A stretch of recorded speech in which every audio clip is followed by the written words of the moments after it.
एक सिंपल सा क्वेश्चन, अगर कल से आपकी बाइक या कार में जो पेट्रोल भर रहा है वो 100% पेट्रोल ही ना हो तो पिछले कुछ दिनों से सोशल मीडिया पे लोग बोल रहे हैं एथेनॉल इंजन खराब कर देगा। किसी ने बोला माइलेज गिर जाएगी, किसी ने बोला है फार्मर्स के लिए बेस्ट डिसीजन है।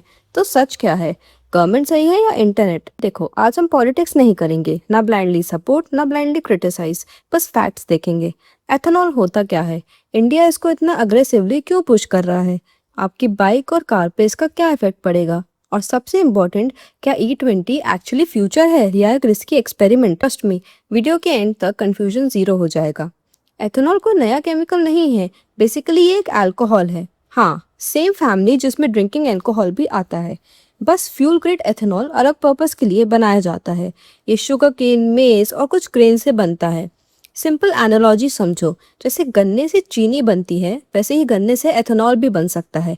अब गवर्नमेंट इस एथेनॉल को पेट्रोल में मिक्स करती है, जैसे E10 मतलब 10% एथेनॉल प्लस 90% पेट्रोल, और E20 20% एथेनॉल प्लस 80% पेट्रोल। इतना सिंपल। अब असली क्वेश्चन, गवर्नमेंट इतना पुश क्यों कर रही है? Reason number 1, India oil produce बहुत कम करता है और कंज्यूम बहुत ज़्यादा। तो इंडिया अपनी क्रूड ऑयल रिक्वायरमेंट का लगभग 88% इम्पोर्ट करता है। इमेजिन, घर के हर 10 लीटर दूध में से 8 to 9 लीटर्स आपको पड़ोसी से खरीदना पड़ता हो, और पड़ोसी जब चाहे प्राइस बढ़ा दे। एग्जैक्टली वही सिचुएशन ऑयल में है। देखो, यही रीजन है एथेनॉल पॉलिसी का। गवर्नमेंट के अकॉर्डिंग 2014 के बाद एथेनॉल ब्लेंडिंग की वजह से इंडिया ने क्रूड ऑयल इंपोर्ट्स में लाखों टन की बचत की है और 1.9 लाख करोड़ से ज्यादा फॉरेन एक्सचेंज बचाया है। यानी जो पैसा बाहर जा रहा था उसका एक पार्ट इंडिया के अंदर ही सर्कुलेट हो सकता है। अब दूसरा रीजन, फार्मर्स। एथेनॉल बनाने के लिए शुगर केन और मेज जैसे क्रॉप्स यूज होते हैं, यानी फार्मर्स को एक एक्स्ट्रा बायर मिल जाता है। पहले से फूड इंडस्ट्री और फ्यूल इंडस्ट्री भी। इमेजिन, आपके पास एक शॉप है, पहले एक कस्टमर आता था, अब 2 कस्टमर्स आ रहे हैं। इनकम बढ़ने के चांसेस नेचुरली बढ़ते हैं। इसी वजह से एथेनॉल पॉलिसी को रूरल इकोनॉमी बूस्ट के रूप में भी देखा जाता है। अब यहीं से इंटरनेट डिवाइड हो गया। लोग बोलते हैं E20 से इंजन खराब हो जाएगा। रियलिटी इतनी सिंपल नहीं है। न्यू जनरेशन व्हीकल्स जो E20 कंपैटिबल हैं, उन्हें इसी फ्यूल को ध्यान में रखकर डिजाइन किया गया है। लेकिन ओल्डर व्हीकल्स में कंपैटिबिलिटी का इश्यू हो सकता है, इसीलिए मैन्युफैक्चरर्स ओनर्स मैनुअल चेक करने की एडवाइस देते हैं। ये वैसे ही है जैसे पुराने फोन में लेटेस्ट सॉफ्टवेयर इंस्टॉल कर दो, कभी स्मूथ चलेगा तो कभी प्रॉब्लम्स आ सकती हैं। अब सबसे वायरल क्लेम, माइलेज गिर गई। देखो, इसमें थोड़ा ट्रूथ है। एथेनॉल की एनर्जी डेंसिटी पेट्रोल से कम होती है।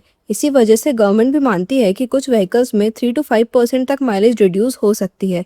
लेकिन इंजन ब्लास्ट हो जाएगा या गाड़ी तुरंत खराब हो जाएगी, ऐसा साइंटिफिक एविडेंस नहीं मिला। सोशल मीडिया पे जो एक्सट्रीम क्लेम्स चल रहे हैं उनमें काफी एग्जैजरेशन भी है। जैसे अगर आपको ऐसे टॉपिक्स पसंद आते हैं जहाँ सोशल मीडिया मिथ्स और एक्चुअल फैक्ट्स अलग होते हैं तो चैनल सब्सक्राइब कर लो, क्योंकि इंटरनेट पे नॉइज बहुत है, फैक्ट्स थोड़े कम। तो फिर सब लोग हैप्पी क्यों नहीं है?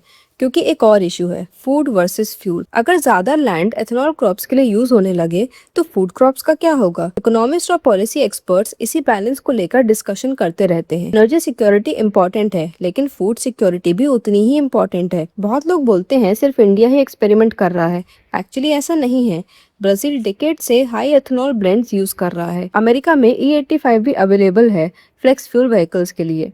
थाईलैंड और पैराग्वे जैसी कंट्रीज भी हायर एथेनॉल ब्लेंड्स यूज करती हैं। डिफरेंस बस इतना है, हर कंट्री का इंजन डिजाइन और फ्यूल पॉलिसी अलग होती है। पिछले कुछ दिनों में सोशल मीडिया पे बहुत वीडियोस वायरल हुए।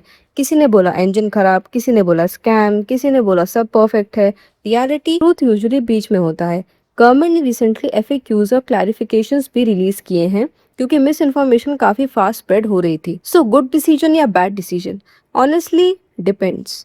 अगर गोल है ऑयल इंपोर्ट्स कम करना, फार्मर्स को सपोर्ट करना, क्लीनर फ्यूल प्रमोट करना, तो एथेनॉल ब्लेंडिंग के क्लियर एडवांटेजेस हैं। लेकिन ओल्डर व्हीकल्स की compatibility, slight mileage loss, food crops versus fuel crops, ये जेन्युइन कंसर्न्स भी हैं जिन्हें इग्नोर नहीं किया जा सकता। यानी ये एक ब्लैक और वाइट इशू नहीं है, ये एक ट्रेड ऑफ है।